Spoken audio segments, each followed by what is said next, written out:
Okay, hello. My name is Leslie Williams, and I live in San Diego, California. I live in the community of La Jolla, which is located within San Diego County. Today's date is 8/12/2021, and I'm going to jump right into the subject matter of this video in about 2 minutes. First, I'm going to make some personal notations. This is a new video series video that is starting. And so from now on, when you bring up any video dedicated to the YouTube account that you're watching this video through, and you hear me say right off the bat within the first minute and a half, that this is a new hiking area strategy video, video number 1, video number 2, video number 3, and so on, then you'll know you're in one of the videos dedicated to this particular video series. Hold on one second. Excuse me, please. I just got done eating lunch. Alright, so bear with me. Now, I'm going to also interject this fast statement. I do have 5 separate Periscope accounts. And in each one of these Periscope accounts, I'm pretty sure that at least 95% of these Periscope accounts I have made some moving video series videos.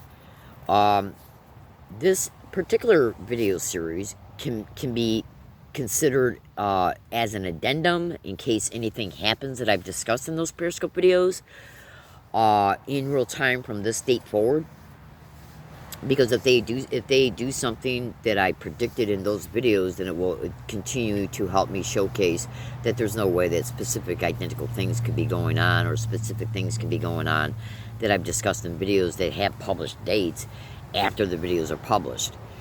It's just one of the strategies I use to assist in helping me prove the continued crime of gang stalking, because the evidence I got online right now is already completely and thoroughly indisputable. So this could be, I guess you could consider this could be an addendum possibly to those videos. Let's just see what happens over time, and we'll see how things play out. And then maybe if they stage a specific event and I go back and find one of those videos and see me saying a specific thing, if it had anything to do with that particular current event, then I can say, hey, look, this video's been online for a year, and they did exactly what I stated. And trust me when I say, my fellow American citizens, that stuff absolutely matters, because it's been extremely effective in the past. So setting that aside, you can consider this as being my new hiking area strategy video series videos dedicated to this account. So here's what I'm going to be doing. Now, I'm going to just basically talk to you about some of my experiences, being recent, past, and current, and make some predictions about what I might endure as a direct result of me implementing what I am calling my new hiking area strategy. You'll understand this as I continue to talk, so bear with me. Now, I have been an open gang stalking victim since 2002 in 4 states: Michigan, Tennessee, Connecticut, and San Diego, and the state of California since 2002. Now, the crime was already going on a massive scale before the open community-based gang stalking started in 2002, and that's basically what I meant when I said that I've been gang stalked to 4 states since 2002, since the open gang stalking started. Now, that basically means since they started openly employing community-based harassment staged events within the community, escalating the intentional creation of homelessness from 4 apartments in Michigan and 1 in Tennessee, massively just subjected me to non-stop, literally, this is literally no exaggeration, non-stop gang stalking techniques, applied techniques, usually using, I'd say probably a good at least 97% of all people that have been used towards me concerning the community-based harassment, the ones who have been used towards me, and the ones that have been used around me concerning this crime, who have been used to apply gang stalking techniques around me concerning me, are just duped community members. There could be some individuals that might be organized crime syndicate wannabes, because that's what this crime is nothing but organized crime in the system at the federal, state, and local level, up and operating as a nationwide up and operating organized crime syndicate within the system at this federal, state, county, and local level in every single state, county, city, town, and neighborhood in the United States. So just go into the YouTube account that you're watching this video through and watch all videos. It doesn't, even if you say to yourself, well, what she's saying doesn't really interest me, you better watch my videos. This is no exaggeration. So just do what I tell you to do. And I guarantee you, literally, when you stay with my videos, you will absolutely, literally tell yourself, I am so glad that I stayed with her account. That is literally no exaggeration, because the exposures within my videos are just all my, it's going to literally make your jaw drop. It's going to, you're never going to see this world in the same way again. You're never going to see America in the same way again, ever. And you're going to be introduced to a massive, extreme crimes that's connected to this crime. So I'm going to go ahead and segue into the subject matter of this video. Just give me 1 second, though. Let me let me do something here real fast. I just got done eating, so I'm kind of having my after lunch cigarette.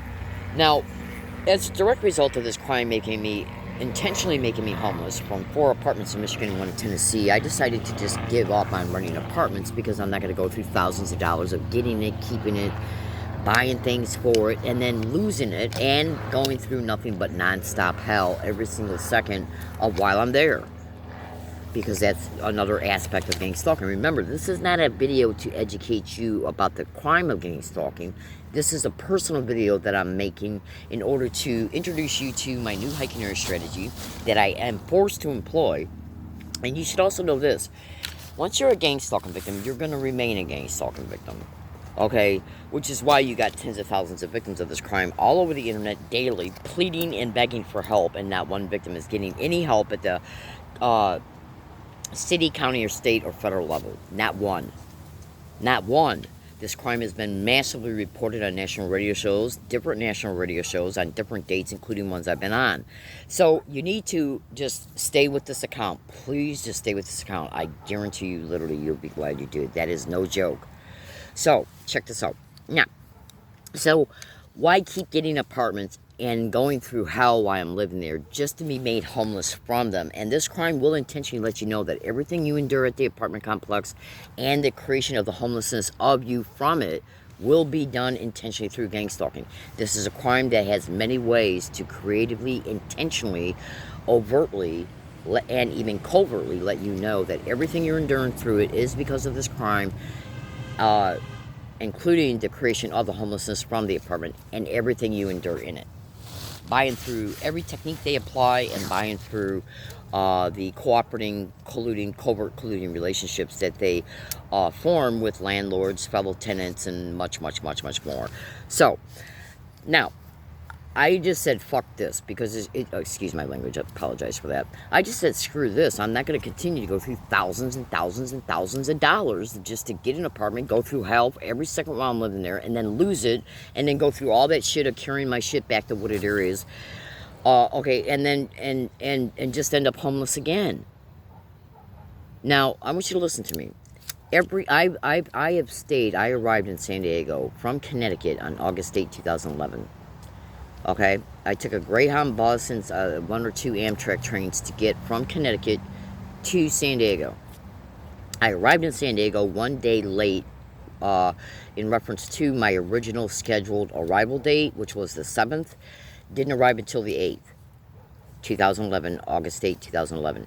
I have literally been subject to gang stalking applied techniques through the community-based harassment and through businesses, universities, libraries, literally every single place I went and lived, every single day and every single night, nonstop, at over 30 different wooded areas, and every single place I went to, including walking routes, bus stops, bus routes, trolley stations, every business I've been into, every library I've been into, every university I've been to, social services, social security, the DMV, every single friggin' place I have been to, literally, I have been subject to gang stalking applied techniques inside and outside of each place.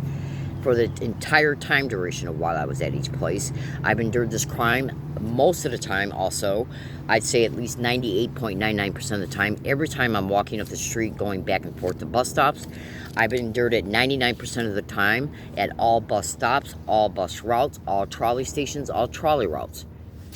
So basically what I'm telling you is I have literally endured this crime non-stop in one form or another, non-stop, Okay? Every single place I went and every single place I've lived. This crime has cost me tens of thousands of dollars since I've been in San Diego, since August 8, 2011, and it's still costing me money to this date. This crime also cost me money in surviving it, exposing it, staying safe concerning it, and replacing property that is stolen or damaged by the perpetrators, stolen and confiscated through staged events through lying organized crime police, and property that I had to leave behind and wasn't able to get back to it before the weather got to it, or animals and just different other variables that were connected to the continuation of the crime that prevented me from going back to getting property. So this is literally how I've been living, literally non-stop. Non-stop. When I say non-stop, I am literally enduring this crime 24/7. And here's another thing that I want to introduce to you to here real fast, but hold on a second. Let me just put the cigarette out. You need to know something as well. I could be sitting in a wooded area completely by myself, totally by myself, and no one can be on the property concerning me noticing anybody on the property as a result of me. Let's just assume nobody's on the property. They can put people on the property because when you're at a wooded area, there's a gazillion places for people to duck into the property and stay quiet. So there can be people on the property right now for all I know. But here's the thing. Let's just assume for a second that I'm at a wooded area on a specific date and there's nobody on the property. I would still be subject to gang stalking crimes. How? Well, I got many different electronic devices that have snap screenshots, over 3,000 to 4,000 of them by now, showing ultrasonic sound being picked up and caught at every single wooded area that I have utilized once I started utilizing that app back in 2018. Every single wooded area. That same app has also been used along my routes. Vaughn's grocery store, bus stops, bus routes, Vaughn's bathroom. And I'm going to start more frequently using it along my routes so I can kind of compare the graph readouts and the data readouts compared to what they're reading at wooded areas as well. Now, so when you research ultrasonic sound bone conduction torture and gang stalking, which is used for but not limited to ultrasonic sound auditorial resonance entrainment and torture, and there's a extreme probability that the noise harassment propped up through car convoys connected to Google all my statements to gang stalking, car convoy gang stalking, noise harassment. And you should also research helicopter and airplane noise harassment that is reported online right now by thousands and thousands of victims who are part of the number of the tens of thousands of victims who are online reporting this. All of that has to do with auditorial brain entrainment as well. And trust me when I say I'm like 90% sure there's a direct correlation between at least a good portion of the ultrasonic sound auditorial resonance entrainment ratio to and cross-reference to and correlated to the community-based noise harassment, because of shit that I've seen as things were going on when I had my app up while it was running. So I'm going to leave that statement there for now. So I can be at a wooded area, and as far as what my senses are telling me, there's no one on the property, yet I'm still enduring the crime through at least two ways. 24/7. Ultrasonic sound and car convoy noise. Well, car convoy noise harassment usually dies down when they do it. It usually dies down at around 6 o'clock, but I've seen this shit go on all the way up until 12:30 at night. And trust me when I say, my fellow American citizens, I literally got 8,800 audio files, probably approaching 800 by now. 8,000, I've been saying 8,700, but it's probably approaching now 8,800 audio files showing me being identically verbally harassed every single place I've went, and at 90% of all places that I've lived, including catching it through a specific sound technology that is recordable on tape recorders. Okay. And am I referring to Holosonics? So we're going to just let all that rest there, and I'm going to now dive into this new hiking area strategy that I'm going to implement. So hear me out. Now, I'm going to be making another video tomorrow, as long as nothing happens that prevents me from doing so, which can include phone jamming, permanently or temporary phone jamming, any incidents that might occur on any wooded area property that I'm on in the next 48 to 72 hours. Okay? So, meaning that the video I'm going to show you tomorrow and make tomorrow, that's going to be video 2 or 3, all depending if I make another one tonight or not, and I'm going to show you my bike. In fact, I'm going to show you it right now, actually, just in case you try and pull something towards it tonight. Now, I've already got videos showing the entire bike, okay, dedicated to this account and other YouTube accounts as well. So we're going to see if they start messing with my bike. It's a brand new bike. It's about 4 or 5, let's see, it's about 6, 7 months old by now, actually. In fact, it's about 9 months old by now, but it looks about 90% brand new because I've been keeping very good care of it. I usually only take it to 1 or 2, 3 places within the community that I go to get some of my needs met, and then I go back to Wooded area and just lock it up. But every single bike, except for this one so far, no, in fact, I can't even say that because they've actually done a couple things to this one as well. But let's just, the new bike, set that aside. Every other bike that I have bought since I've been living in San Diego, since August 8, 2011, has been massively messed with, and they stole one. So I've already went through 5 bikes since 2011. 5 bikes. Okay? 5 bikes. And they messed with every single one of them, including the new one I'm utilizing right now, but so far that's been in very minor ways. Let's see if that starts increasing. And that means, but not limited to, tire slashing. Them letting the air out of the tires is something that they're already doing with this new one. That means me not being able to get the bolts off of it in order to change tire flats. Them fucking around with the gears, the chain, the lock, the axle, the brakes, any function of it. If they do anything to that bike that does not allow me to push it, that does not allow me to ride it, that does not allow me to ride it in an uninhibited way, that does not allow me to ride it with brakes, it will be directly connected to gang stalking. And if it gets stolen, if they start fucking around, excuse my language, if they start messing around with the front and or back bike rack that is on the bike, all of it's brand new. Everything on that bike is brand new. The cable, the lock, the front and back bike rack, excuse me, the tires, it's a brand new bike. And when I make the video tomorrow, I'll show it to you. And if I make another one tonight, I might show it to you. So that's a prediction right there. That prediction concerning my bike always applies no matter where that bike is at.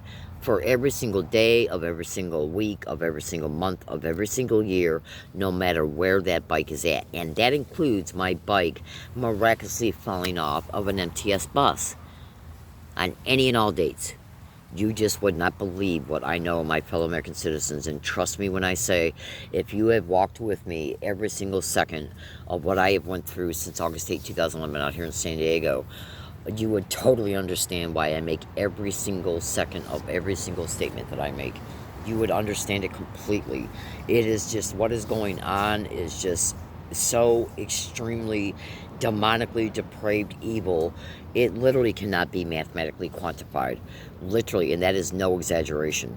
So, now that we got the bike thing out of the way for now, let me show you something here real fast. This right here is a set of bike pannier bags. They're kind of saddle bags that go over the back rack of a bike. Now, I got 2 sets of these. Here's one set, and I got another set hidden close by. Now, this particular bike pannier bag that goes on the back rack of the bike, they're like saddle bags. It's also got a flat bag that goes on the back bike, the back rack itself. So if you can imagine these being put on the bike, and then you kind of look at the bike and you see saddlebags. Well, the saddlebags are actually resting on the back rack on the back of the bike. Well, that back rack is flat. Well, this particular set of bike pannier bags also came with a flat bag that goes on and rests on top of the back rack on the bike. Okay? The rack that's on the back of the bike, which I don't know if you can see it from here, but it's right there at the edge of my finger. And it's very long. In fact, I even put a thing on there that extends it. Now, and it's big. It's big. It's not like massively big, but it's big to where it holds just enough of my stuff. So check this out. Listen to me and listen to me carefully. And then I also got a small front rack that's going to hold minor things onto it. So here's the Scoopy Doopy. You would, now when you when you continue to stay with this video account, you're going to see me making some other videos that are related to my hiking area experiences, because they are actually a lot of the hiking area experiences that I've been forced to endure now. Actually, it's been extremely bad and identical in Michigan and in San Diego and in California. It's been, well, San Diego is in California, but trust me, that was said for a reason. Just trust me on that. That was said for a reason. Check this out. Some of the main things that they have been doing against me ever since they created the homelessness of me is forcing me to live in threatening and hostile environments at wooded areas, threats of property theft, threats of property damage, threats of calling the police, threats of assaults, threats of propping up things in order to make you think that they're going to repeat an identical act that they repeated before, that had the props that they prop up on many occasions, sometimes practically every day in one form or another, literally, are related to the sensitization technique of gang stalking. And trust me, when I make some videos about that, I'll label those videos.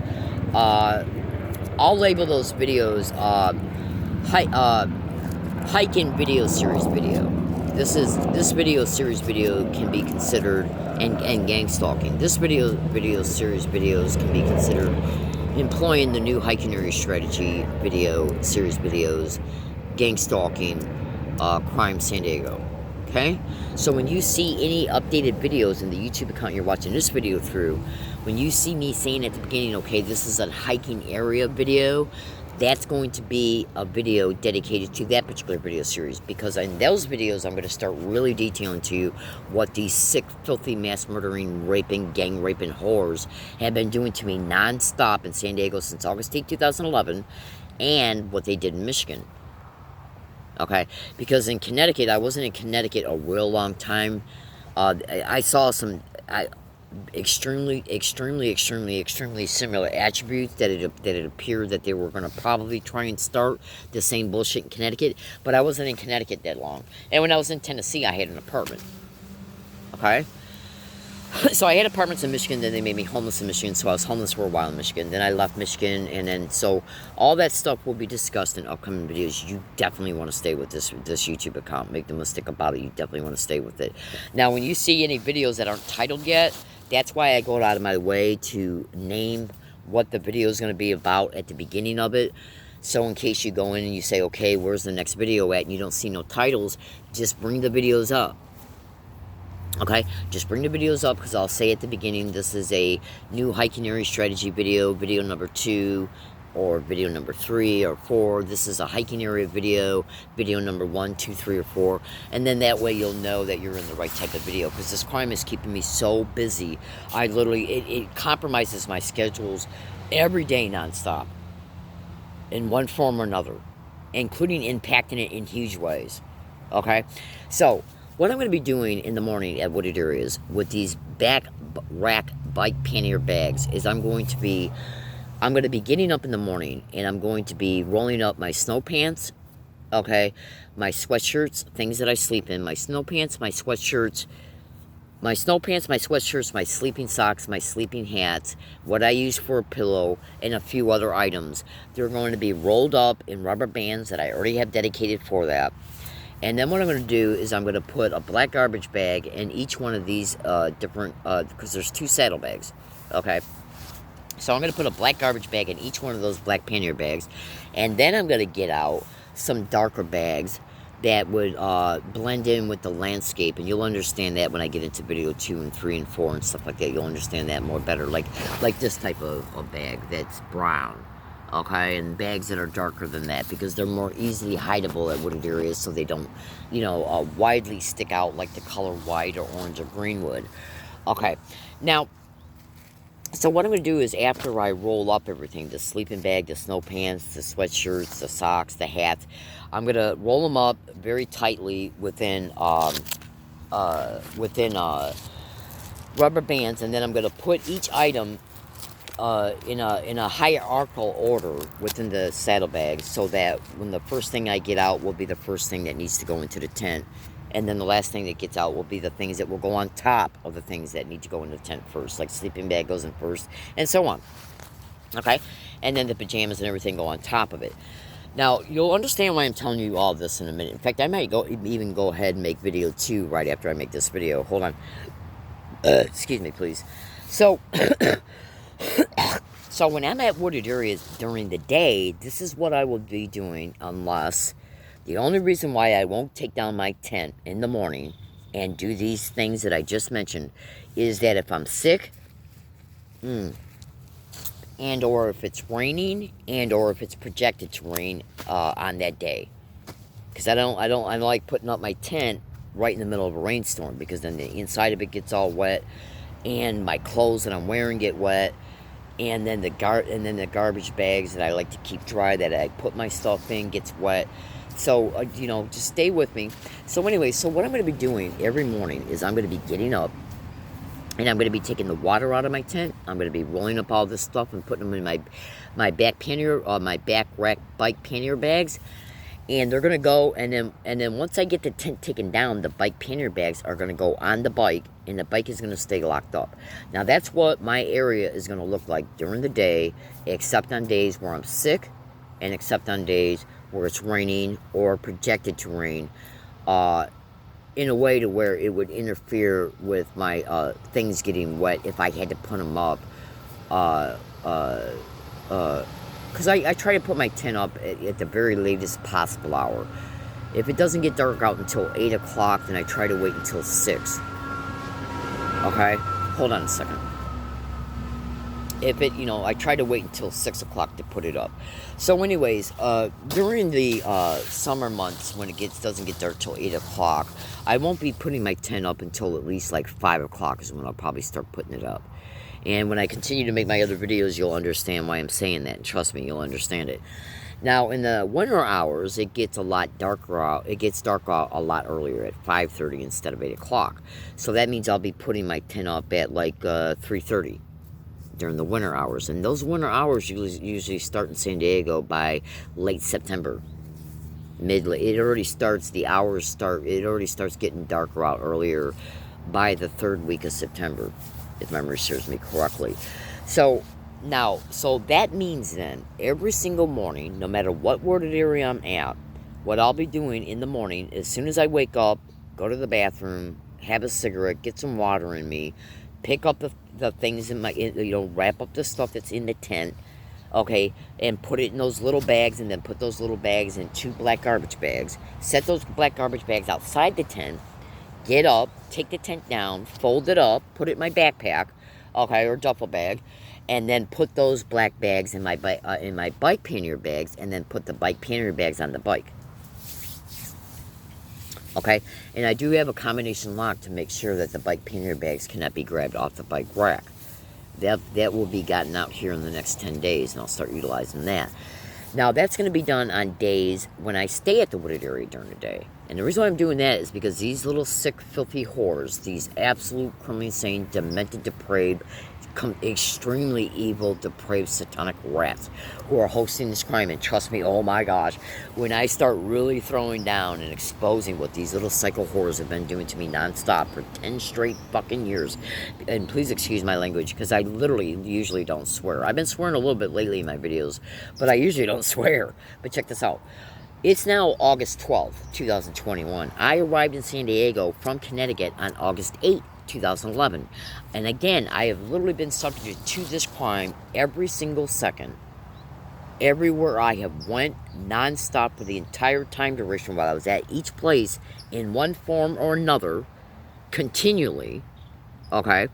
And at 90% at least of all wooded areas. It's been extremely severe, extremely severe since 2012. And they've added new things onto it and are now doing that on a non-stop continuous basis since 2018, which are some of the most severe aspects of this crime. And you'll understand that as you continue to watch my videos. Now, I think I'm going to go ahead and I'm going to make the second video. This particular electronic device that I'm making this video through only allows me to make 33-minute long videos at a time. So when I start reaching 33 minutes and 9 seconds, I'm going to start segueing into the second video, which means that I'll repeat the date, my name, where I live at, and that this is video 2 of my new hiking area strategy video, Gang Stalking Crime San Diego. That's the title of this video series. Okay, and then the hiking area videos exposures will be labeled hiking area. Will be labeled hiking area crimes connected to gang stalking San Diego. Okay, so remember that. All right, and those statements will be said at the beginning of each video, in case the videos don't get titled right away. Because this crime is keeping me so busy. When I get videos uploaded, when I go to places and upload them at, because even though I got mobile data, so when I go to upload videos at, sometimes I upload videos right before I leave, and so I really don't have time to title the video. Plus, I'm putting up with so much bullshit in the environment 99% of the time when I'm at businesses, to where my mind is constantly being competed for. And that's done intentionally for multiple motivations. Oh, absolutely. So just trust me. Stay with my videos, baby case, and you'll see it all. You'll thoroughly understand everything. Oh, absolutely. Now, so on days when I don't leave, on days when I do leave wooded areas to go get groceries and or water, or moving from one wooded area to another, I'm going to be employing somewhat different techniques. And I'm not going to segue into talking about that in this video, because I just approached the 31-minute mark. So if I start talking about that and then you know, I want to save all those statements for the next video, so that way, in case somebody stumbles across the next video first, they don't feel like they got to come back and watch the first video right away to get those initial statements, because they won't appear until the end of the video. So just stay with me. So I want you to know, my fellow American citizens, I do not do illegal drugs at all in any way, shape, or form. I only utilize cough syrup when my allergies are bothering me, which I got pretty bad allergies. And I take allergy medicine. I do not drink alcohol in any way, shape, or form. I use rubbing alcohol for my alcohol stove, for camping, for cooking, camping, and that's it. The last time I drank alcohol was in 2012. Okay, I don't do drugs. I don't drink. I don't steal. I don't damage property, and I have not hung around anybody for not 1 second, anywhere, at any time, and will not, since I've been in San Diego, since August 8, 2011, up until I'm out of this crime. Why? Because social infiltration is one of the biggest crimes connected to this crime. It's how I ended up being, in a massive way, human trafficked in Michigan. And they tried the same shit in Connecticut. It's an organized crime nationwide syndicate. So you should also research interstate stalking and gang stalking. Oh, absolutely. And please excuse my language. That stuff's just been coming out of my mouth lately. So I'm about 35 seconds away from approaching the 33-minute and 9-second mark. So always remember this. I have never hung around anybody, not for 1 second, since I've been in San Diego for the last 10 years, and will not until I am completely out of this crime, ordered through the courts. Okay? And that means an uncorrupt court. Okay, I will never hang around anybody for a second. And you should also know homeless shelters are intimately connected to this crime. So I'm getting ready now to approach the 33-minute, 9-second mark. So I'm just going to tie that statement off right there.